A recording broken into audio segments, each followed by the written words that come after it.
Segundo Samuel, capítulo 4, versículo 1 ao capítulo 6, versículo 23. Quando Isbosete, filho de Saul, soube da morte de Abner em Hebrom, perdeu completamente o ânimo e todo Israel ficou sem reação.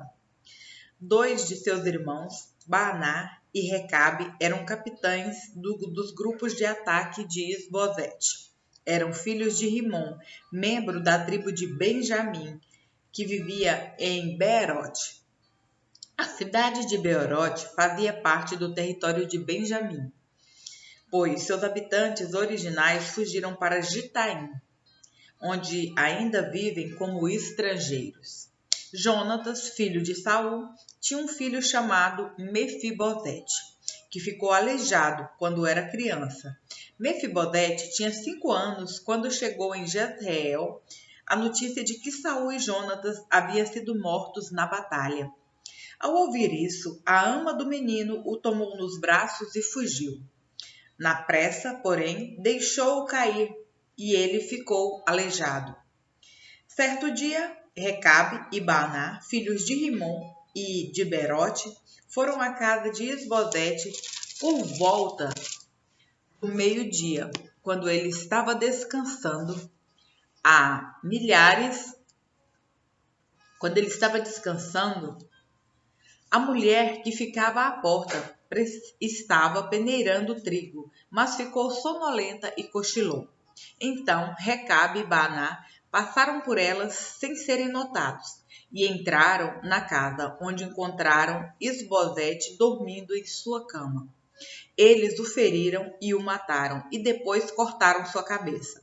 Então, levando a cabeça, fugiram durante a noite pelo vale do Jordão.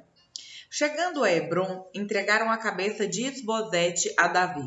Veja, disseram ao rei, aqui está a cabeça de Isbosete, filho de seu inimigo, Saul, que tentou matá-lo. Hoje o Senhor concedeu ao rei vingança sobre Saul e toda a sua família. Davi, porém, disse a Recabe e Baaná, filhos de Rimom de Beerote, o Senhor, que me tem livrado de todos os meus sofrimentos, é minha testemunha. Quando alguém me informou que Saul estava morto, pensando que trazia uma boa notícia, eu o agarrei e o matei em Ziclag.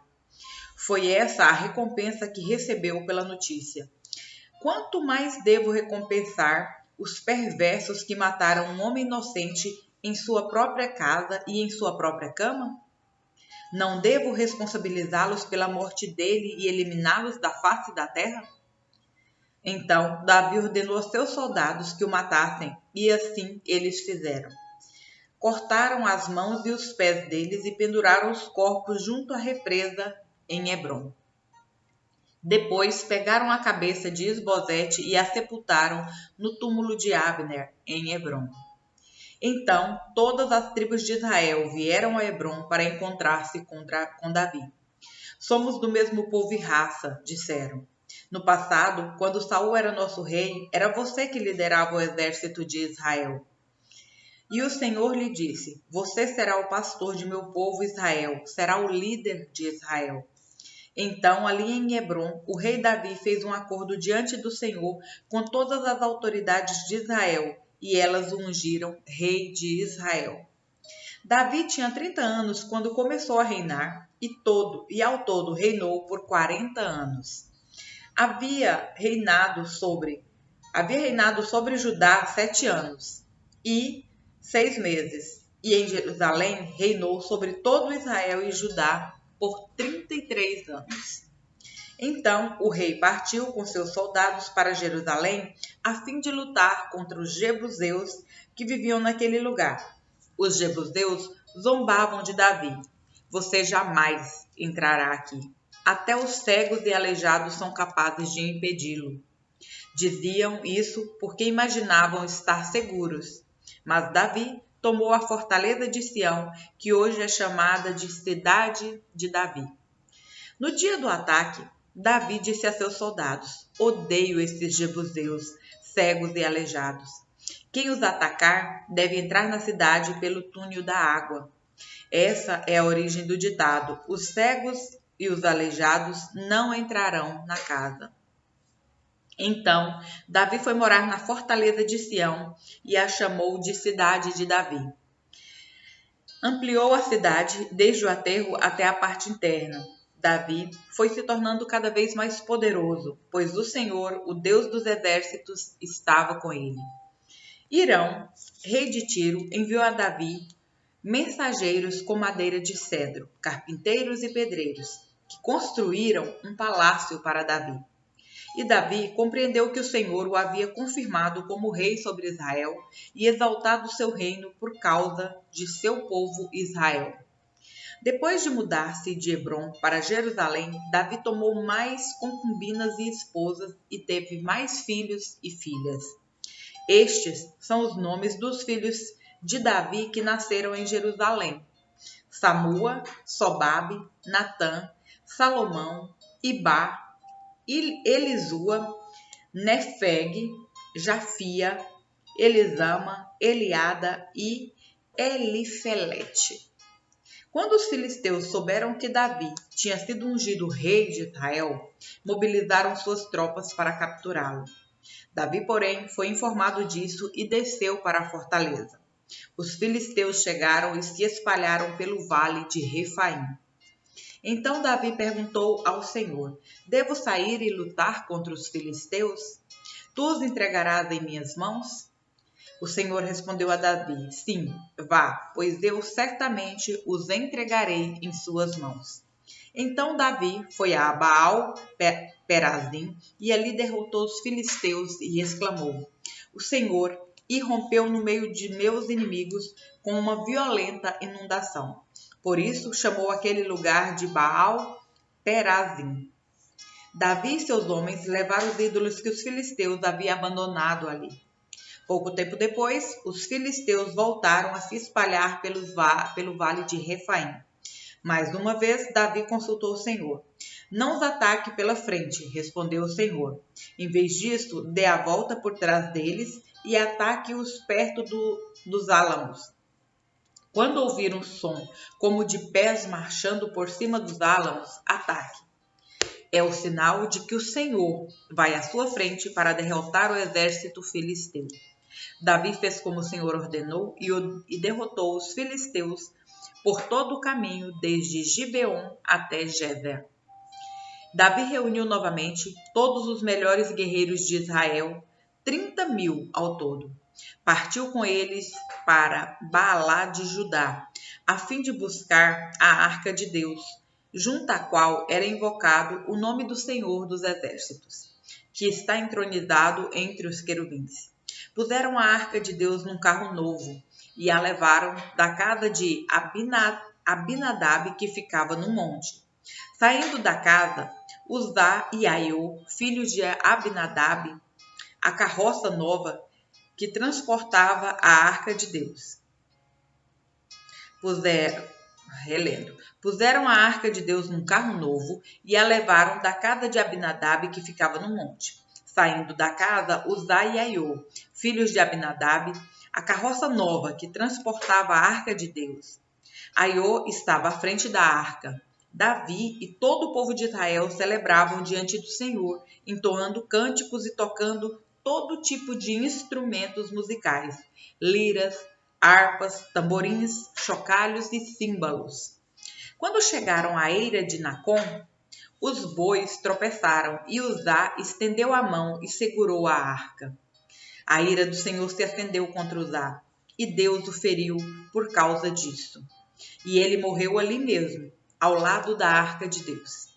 Davi ficou indignado, porque a ira do Senhor irrompeu contra Uzá, e chamou aquele lugar de Perez Uzá, como é conhecido até hoje.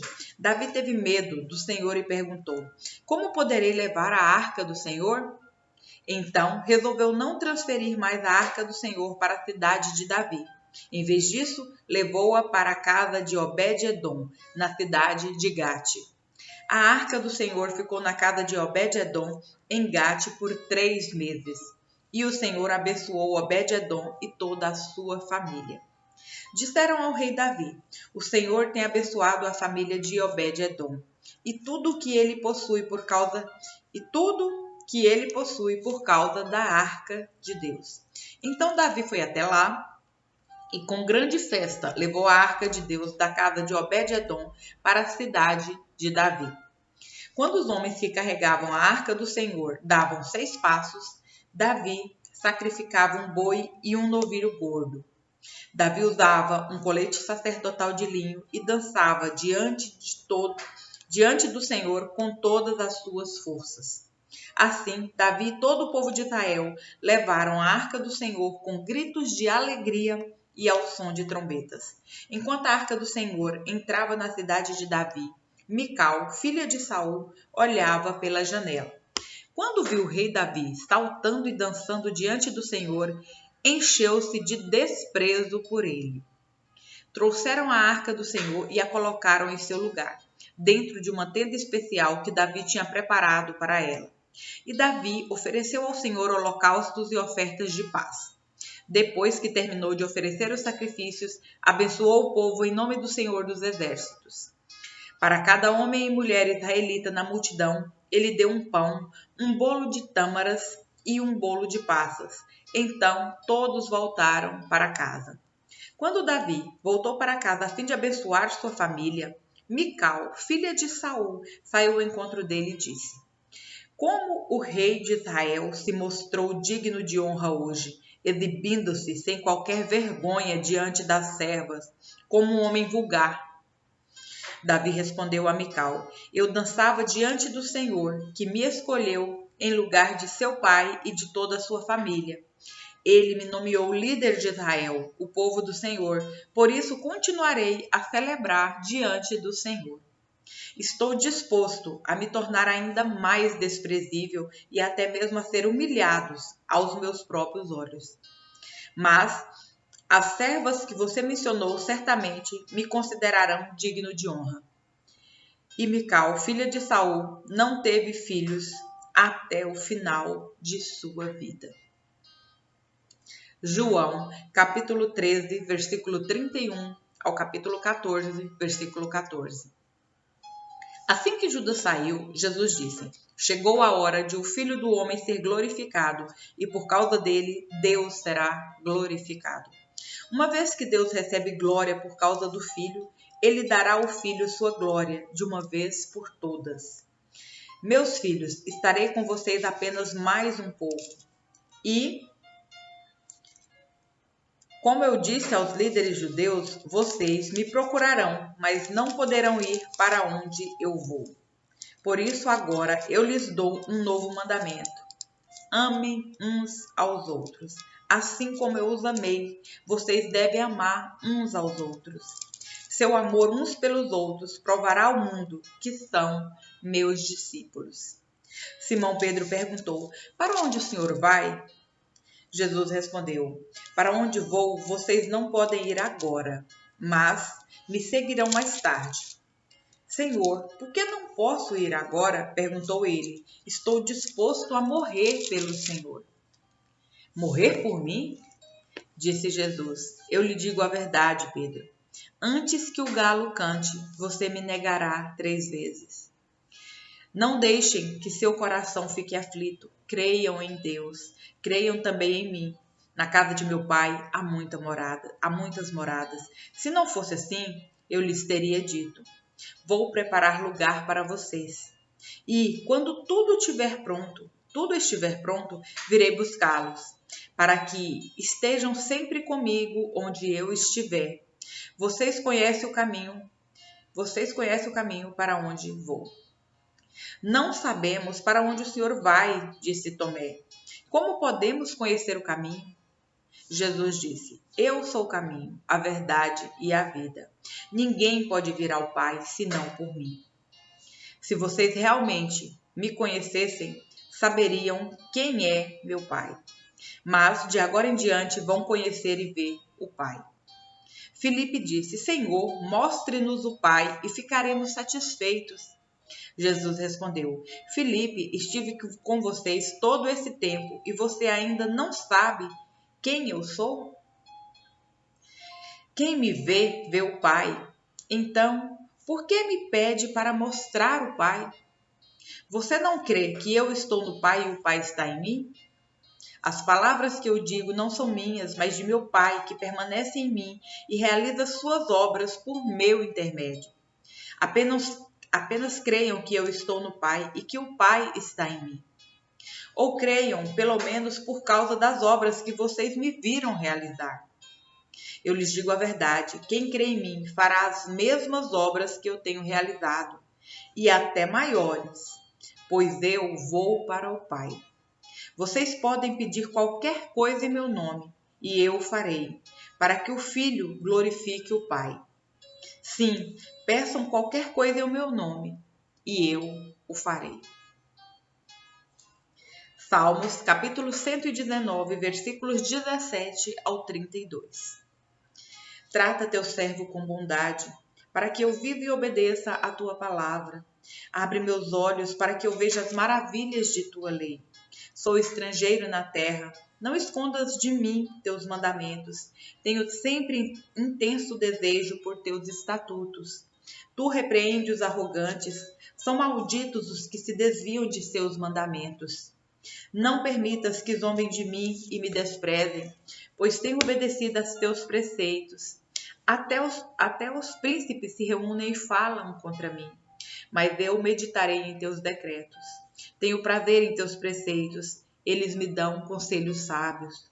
Estou prostrado no pó, restaura minha vida com tua palavra. Relatei meus planos a ti e me respondeste. Agora ensina-me teus preceitos, ensina-me teus decretos. Ajuda-me a entender tuas ordens e eu meditarei em tuas maravilhas. Minha alma chora de tristeza, fortalece-me com tua palavra. Afasta de mim o caminho da mentira, dá-me o privilégio de conhecer tua lei. Escolhi o caminho da verdade, decidi viver de acordo com teus estatutos. Apego-me a teus preceitos. Senhor, não permita que eu seja envergonhado. Buscarei teus mandamentos, pois tu aumentas meu entendimento. Provérbios, capítulo 15, versículos 31 ao 32. Quem dá ouvidos à crítica construtiva se sente à vontade entre os sábios. Quem rejeita a disciplina prejudica a si mesmo, mas quem dá ouvidos à repreensão adquire entendimento.